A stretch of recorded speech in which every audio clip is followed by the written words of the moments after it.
고요님들, 오늘 하루도 애쓰셨습니다. 오늘 아침 눈을 뜨면서 이런 생각이 드신 적 있지 않으십니까? 아, 오늘도 또 하루가 시작되는구나. 무엇을 해야 할지 모르겠고 아무것도 하기 싫고 그냥 이불 속에 있고만 싶은 그런 날 말입니다. 요즘 많은 분들이 이런 무기력함을 호소하고 계십니다. 특히 중년을 넘어서면서 인생의 목표가 흐릿해지고 매일 반복되는 일상 속에서 의미를 찾기 어려워하시는 분들이 늘어나고 있습니다. 젊을 때는 꿈도 많았고 열정도 넘쳤는데 이제는 그런 에너지가 어디로 사라진 건지 모르겠다고 하시는 분들이 참 많습니다.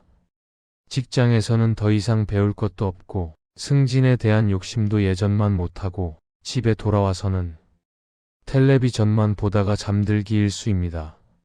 자녀들은 이미 다 커서 독립했거나 각자의 삶에 바쁘고 부부 사이도 예전의 그 설렘은 온데간데 없이 그저 습관적으로 하루하루를 보내고 있습니다. 이런 날들이 계속되다 보면 자연스럽게 이런 생각이 듭니다.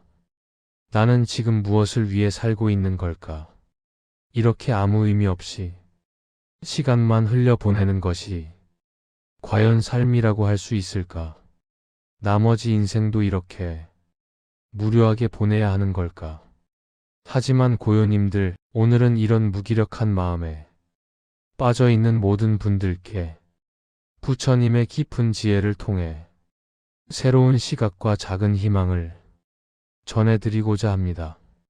사실 이런 마음의 상태는 불교 수행의 관점에서 볼 때 더 깊은 깨달음으로 나아가기 전 많은 이들이 겪는 과정으로 이해할 수 있습니다. 부처님께서도 출가하시기 전 궁궐에서의 안락한 생활에 깊은 회의를 느끼셨고 출가 이후에도 오랜 시간 동안 고행과 탐구의 시간을 보내셨습니다. 그 과정에서 몸과 마음이 한계에 이르렀고 그 모든 경험이 결국 깨달음에 이르는 토대가 되었습니다. 오늘 저는 4가지 부처님의 가르침을 통해 고요님들의 무기력한 마음을 어루만지고 다시 한번 삶을 살아갈 힘을 조용히 되찾는 길을 말씀드리고자 합니다. 첫 번째, 무기력함의 참된 의미를 바라보는 지혜입니다. 많은 분들이 아무것도 하기 싫은 마음을 그저 나쁜 감정으로만 여기십니다. 게으름이라고 자책하거나 의지가 부족하다고 스스로를 탓하기도 합니다. 하지만 부처님의 가르침에서는 이런 무기력함을 전혀 다른 관점에서 바라봅니다. 법구경에는 이런 말씀이 있습니다. 모든 것은 무상하니 부지런히 정진하라. 이 말씀은 무기력할수록 억지로 애써야 한다는 뜻이라기보다 지금 느끼는 변화와 허무함을 통찰할 때 비로소 참된 정진이 가능하다는 의미로도 이해할 수 있습니다. 우리가 느끼는 무기력함은 사실 기존의 가치관이나 목표들이 더 이상 마음을 붙잡아주지 못하고 있다는 내면의 신호일 수 있습니다. 젊을 때 추구했던 성공, 명예, 재물이 결국은 모두 변하는 것들이라는 사실을 마음 깊은 곳에서 어렴풋이 깨닫기 시작했기 때문입니다. 이것은 나쁜 것이 아닙니다. 오히려 더 깊은 진리를 향해 나아가고 있다는 신호입니다. 마치 나비가 되기 위해 애벌레가 고치 속에서 기존의 형태를 내려놓는 과정과도 같습니다. 불교의 선문답 전통에서도 수행자가 깊은 회의와 공허함 속에서 오히려 수행의 전환점을 맞이하는 이야기가 자주 전해지고 있습니다. 겉으로 보기에는 아무것도 하지 않는 것처럼 보일지라도 내면에서는 큰 변화가 조용히 일어나고 있는 것입니다. 겨울 나무가 잎을 모두 떨군 뒤에야 봄의 새순을 틔우듯 우리 마음도 오래 붙잡고 있던 집착을 내려놓을 때 새로운 삶의 의미를 발견할 수 있습니다. 그렇다면 이런 시기에는 어떻게 지내야 할까요? 무리해서 뭔가를 하려고 애쓰지 마십시오. 대신 자신의 마음을 있는 그대로 바라보는 연습을 해보시기 바랍니다. 아침에 일어나 오늘도 아무것도 하기 싫다는 생각이 들 때 그 생각을 나쁘다고 판단하지 말고 그저 알아차려 보십시오. 지금 내 마음에 무기력함이라는 상태가 일어나고 있구나. 이렇게 바라보는 것만으로도 이미 수행은 시작되고 있습니다. 또한 이런 시기는 명상을 시작하기에도 적절한 때가 될 수 있습니다. 사람에 따라 다르지만 바쁘게 쫓기며 살 때보다 오히려 마음을 들여다보기 쉬워지는 경우도 있습니다. 매일 아침 10분이라도 좋으니 조용히 앉아 호흡을 관찰해 보십시오. 들숨과 날숨을 따라가며 이 또한 지나간다는 사실을 몸과 마음으로 느껴보시기 바랍니다. 무기력함도 기쁨도 슬픔도 모두 일어났다가 사라지는 마음의 한 상태일 뿐임을 알게 될 것입니다. 두 번째, 작은 것에서 의미를 찾는 지혜입니다. 무기력할 때 우리가 빠지기 쉬운 함정은 뭔가 큰 일을 해야만 의미 있는 삶이라고 생각하는 것입니다.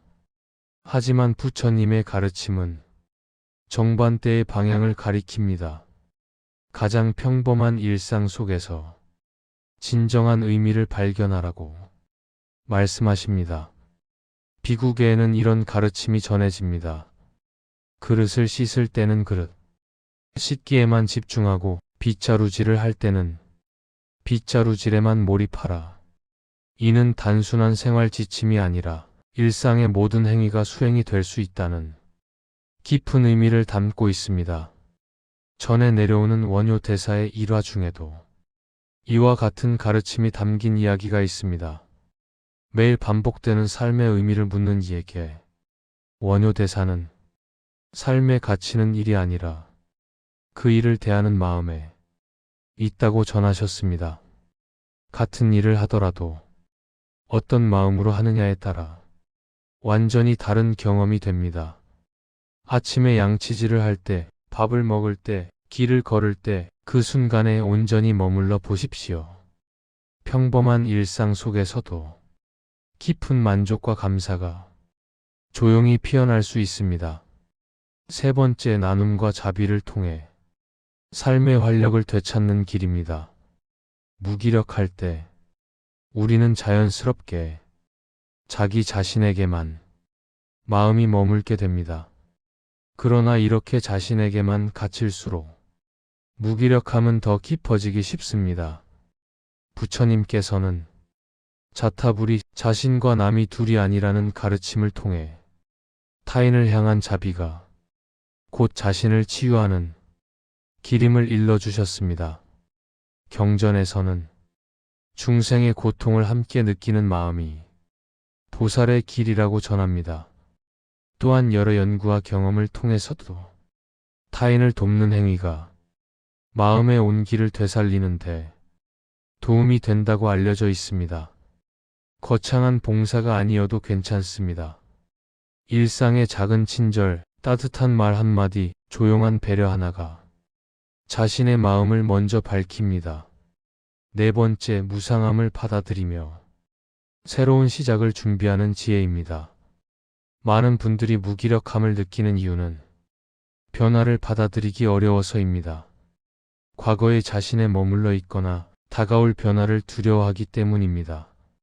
하지만 부처님의 핵심 가르침 중 하나는 바로 무상입니다. 모든 것은 변한다는 사실을 받아들일 때 비로소 마음은 편안해집니다. 금강경에는 이런 말씀이 있습니다. 일체유의법 여몽한 포영. 모든 현상은 덧없으니 이와 같이 관찰하라는 가르침입니다. 지금의 무기력함 또한 영원하지 않습니다. 이 시기를 새로운 날을 준비하는 시간으로 받아들여 보십시오. 고요님들, 오늘 나눈 4가지 가르침을 마음에 조용히 새겨 보시기 바랍니다. 부처님께서 남기신 말씀, 자등명, 법등명. 자신을 등불로 삼고 진리를 등불로 삼아 한 걸음씩 나아가십시오. 고요님들 안에 있는 그 등불은 결코 꺼지지 않습니다. 잠시 구름에 가려 보이지 않을 뿐입니다. 오늘 이 말씀이 무기력함 속에 머물러 계신 고요님들께 작은 위로와 따뜻한 힘이 되기를 바랍니다. 오늘도 좋은 인연으로 함께 해주셔서 감사합니다. 이 공덕이 모든 중생에게 두루 미쳐 다 함께 지혜와 평안을 이루기를 회양합니다. 고요각은 언제나 여기에 있습니다.